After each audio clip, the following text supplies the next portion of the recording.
Hey y'all, welcome to Law of Attraction Detox.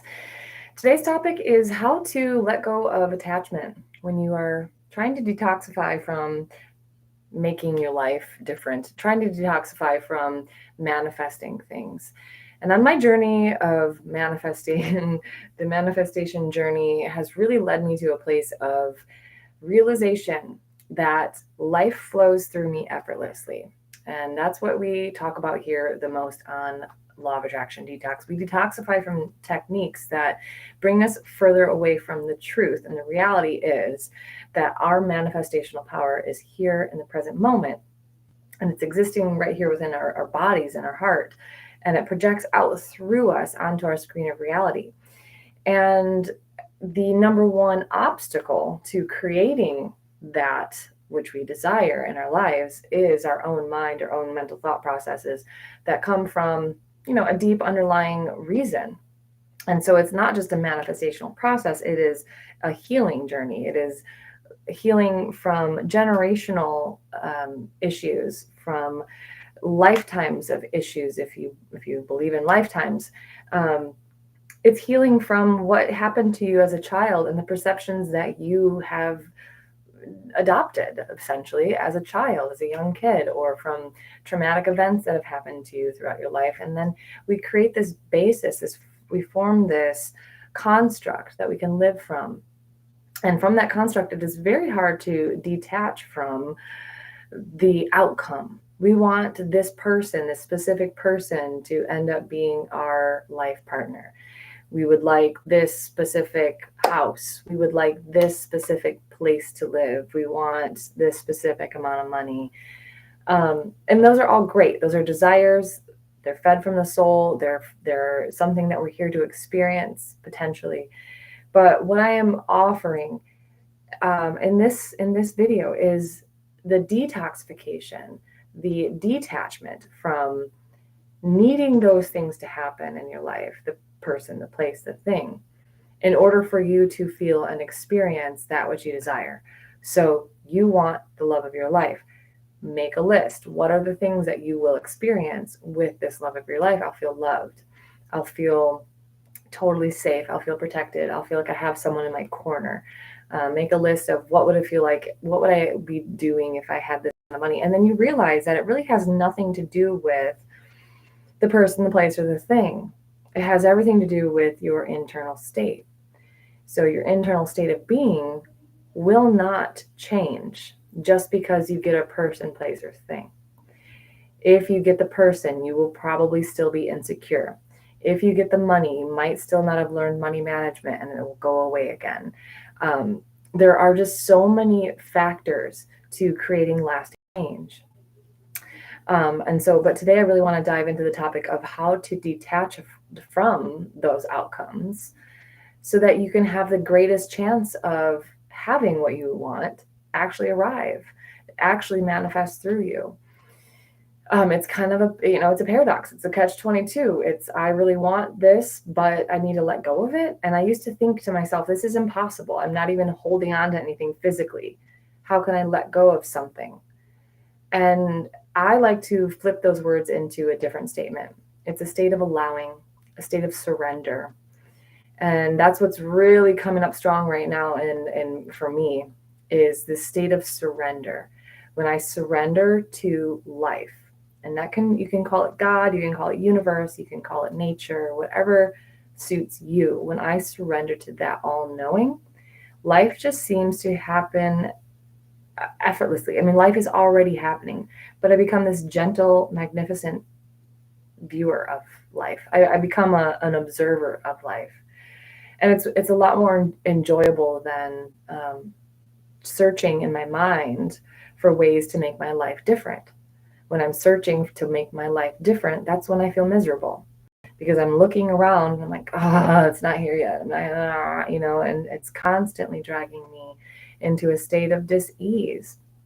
So detaching from that is a practice, but it's just coming back home into yourself. It feels like sinking back, like resting back into yourself and feeling that energy of just being here. And it's quite a practice, when we are in a mental rat race all day long. Do I want this? Do I want that? Do I go here? Do I go there? I need to have this done by then. And we're constantly being fed little mini dopamine rushes throughout the day, whether it's with social media or getting comments or likes or having people call us or contact us, getting little hits. And when we rest and surrender and detach our outcomes, it actually feels kind of scary. It feels kind of boring. It doesn't have that rush of adrenaline with it. It just feels kind of boring at first. I remember when I first started practicing this, detaching from my world and just being present in myself, it really did feel uncomfortable. And so that is something that we get to rest with, is feeling of uncomfortability. And so you're going to have to just trust me on this one, that when you do these practices, when you stop, drop, breathe, get down into your body, that you will start to notice the mind a lot more loud, a lot more magnified than you normally do. And that's great. This is what you want. You want to be observing these things. You want to be observing it from a neutral state, not shaming yourself, blaming yourself, wishing that your thoughts were different. All of those things are like chasing your tail. I used to try to make my thoughts stop and I couldn't. And honestly, wishing that they went away forever. I wish my thoughts would just stop. And then, kind of funny, I ended up getting hit by a car on my motorcycle. And when that happened, I couldn't think. My head had been rattled so hard that it actually physically hurt to think. So we don't want thoughts to just disappear. We don't want to have to get hit by a cosmic 2x4 to make our thoughts disappear. It's more just this gentle observing awareness, noticing that your thoughts are trying to search for evidence to make your life different. How can I make my life different? If I click on this video, maybe this will happen. Maybe if I try this technique, this person, place, or thing will come. And just noticing the tendency or the desire to basically get away from whatever you're feeling. If I have this person contact me, then I won't feel so anxious and alone. If I get this amount of money, I won't be so stressed out and anxious about my current situation.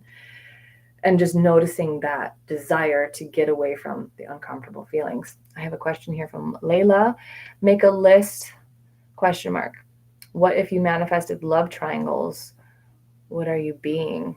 Love triangles. I'm not sure what that means. But yeah, I like to make mental lists or write them down when I am thinking about, well, what kind of person would I be, or what would I be doing if I fully loved and accepted myself? What kind of person would I be if I fully just surrendered to this moment and just allowed my life to be the way it is? What kind of person would I be if I was in love and had a healthy, safe relationship? These things, it can be kind of foreign. I remember I would try to make lists of like, well, what would it be like if I had this person? Who would he be? Or how would I be? And, honestly, it's very foreign if you've never had the money, the person, the desire fulfilled, the wish fulfilled. So how are you supposed to know what that feels like?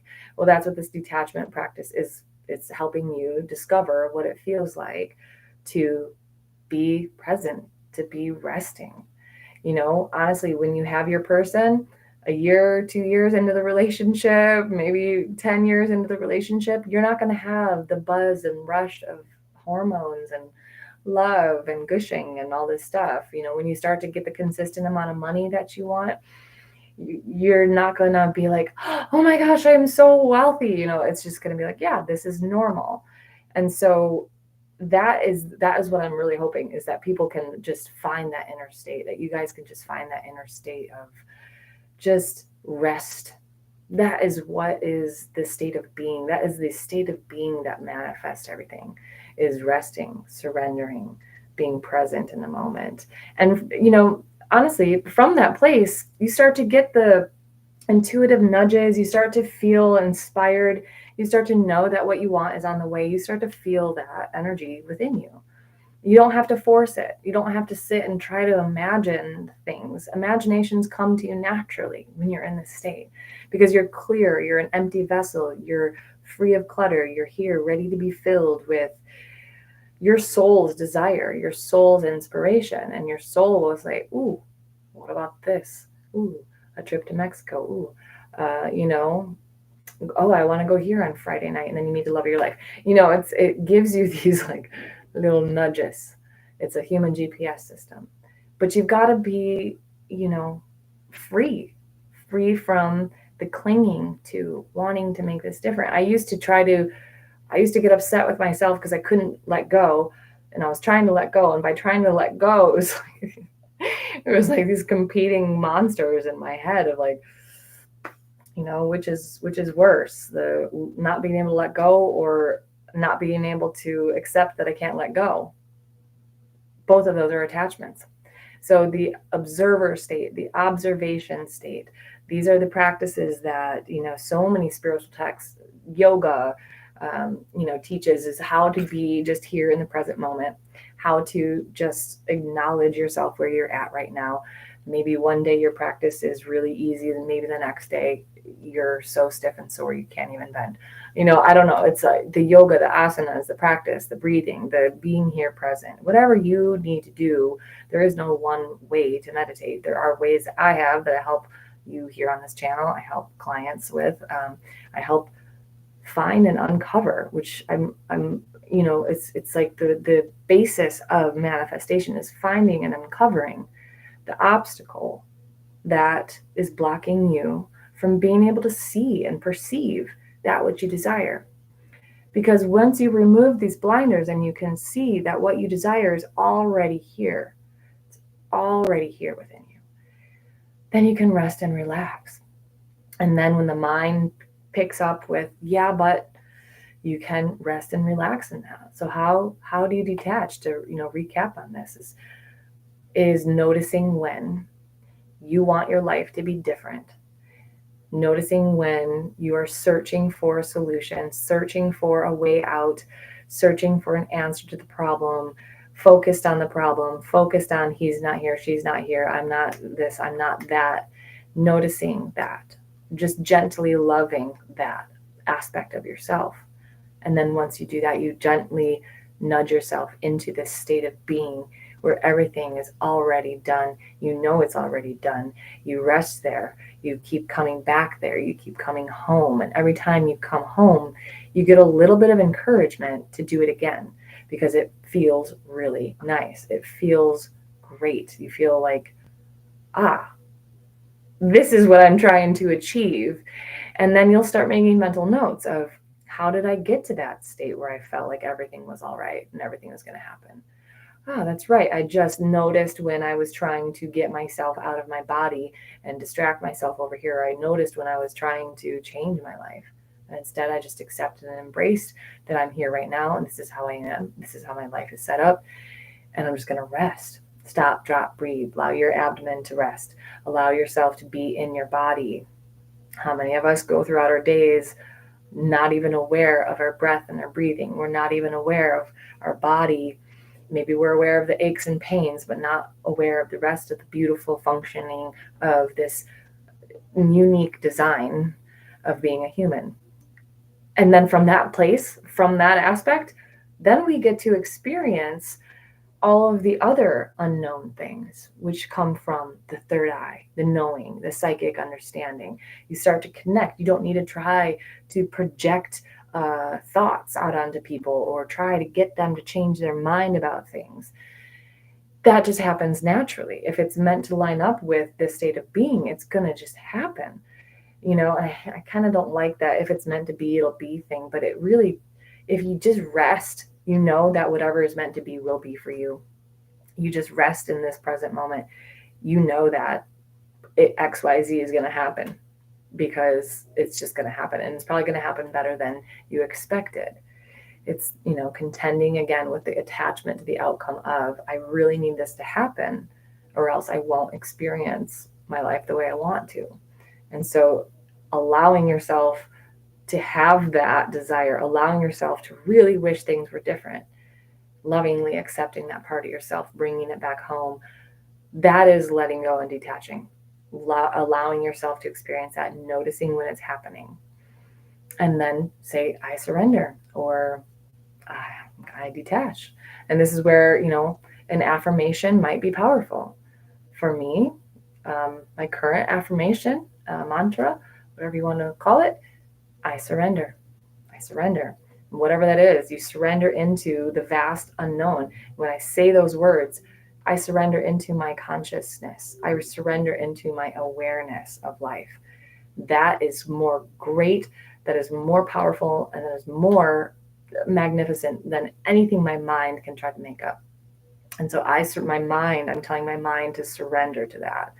And because I've developed a pretty good relationship with my mind developed a relationship with my mind, it's starting to become more convincing to my mind to let go, to surrender, because I'm starting to see the results of it. And first, the results of it start within. I've had questions from clients asking me, how do I do this, and when do I get to see results? And I'm here to tell you that the results are within, and they're more profound than any of the results you see out there. What you feel and hear is a sense of peace, a sense of gratitude, a sense of just gentle knowing that everything is fine. That can be cultivated within you every day just by being with yourself, being with your thoughts, sitting for 5 minutes. I'm a busy mom of 4 children, and I somehow manage to squeeze in, as I wake up, just a few breaths with myself. I take my hot tea. I just sit down, and just that presence of I am going to give this gift to myself in the morning, it sets my whole day. My whole day is set up. 3 to 5 minutes. You don't need to become some master yogi. And then throughout the day, noticing you're feeling tight, you're feeling anxious, you're feeling angry, you're feeling worried.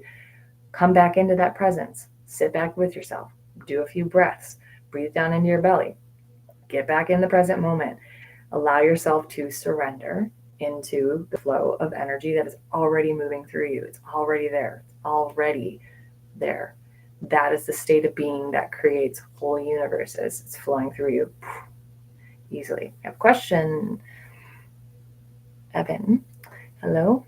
I suffer from a debilitating mental health condition called retroactive jealousy OCD.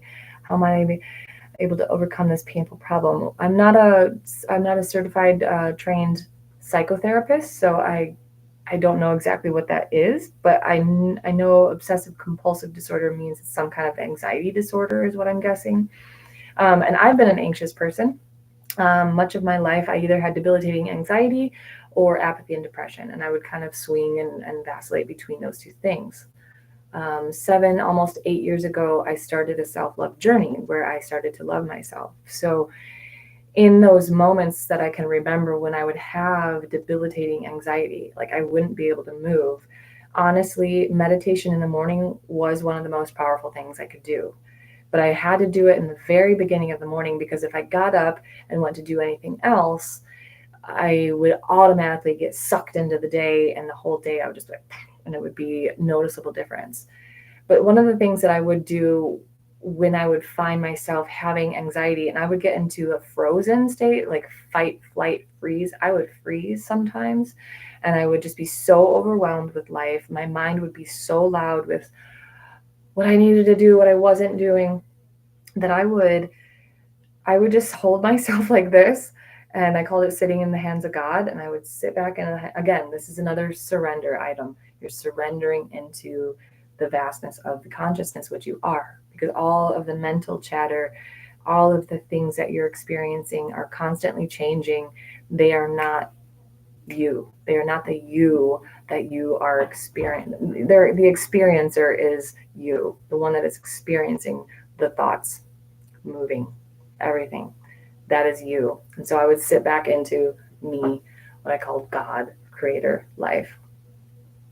And sometimes it would help too to be able to rock my body, especially if I was feeling frozen, and I would start to just move my body. And if you start to just kind of rhythmically rock yourself, it's very soothing. That can be one thing. Another mindfulness, I looked into dialectical behavioral therapy. I thought that was fascinating. So I did some books. I read some books like that.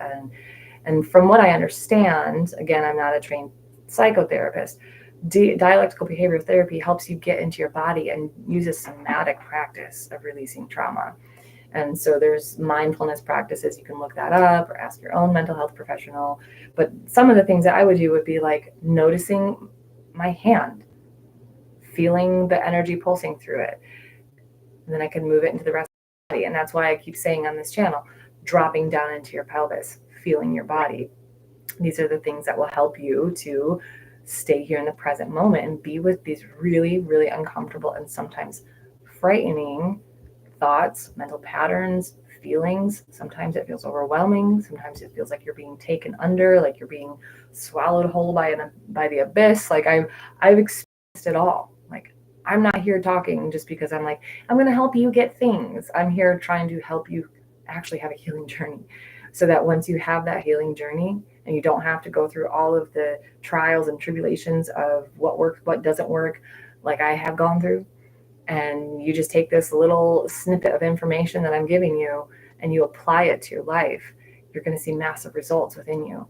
And naturally, as a byproduct, your life starts to move and shift. People start to behave differently to you because it is a psychological thing, right? If I am not worried and stressed all the time, people can feel that. They can feel my energy. They can feel like, hey, what's up? I'm like everyone's homie. I'm everyone's buddy. I'm everyone's like, hey, like I'm just a safe person because I feel safe in my body. And so people start to respond to me differently. They want to do things with me. They want to create things with me. They want to offer me things. They want to help me create steam and momentum. And if I'm offering something as an offering to the world, to the public. And so I hope this helped. I have a client to get to. For those of you who know me, I'm a hypnotherapist and a mindset coach. I help to remove the obstacles that are keeping you from this beautiful state of being. Go through the back door. We talk to the inner child, the subconscious mind. We do the reprogramming, the powerhouse sessions. I just am so grateful to offer them to you. And if you're interested, go to the website and either email me if you want more information or just sign up. You can just click and go straight through to my online scheduling page there. So I'm going to get to my client now, and I hope that helped, Evan. You said, oh yeah, thanks for that. Good. Yay. Awesome. Reach out to me if you want more help with that. Okay. So much love to you. Mwah. See you next week on Monday.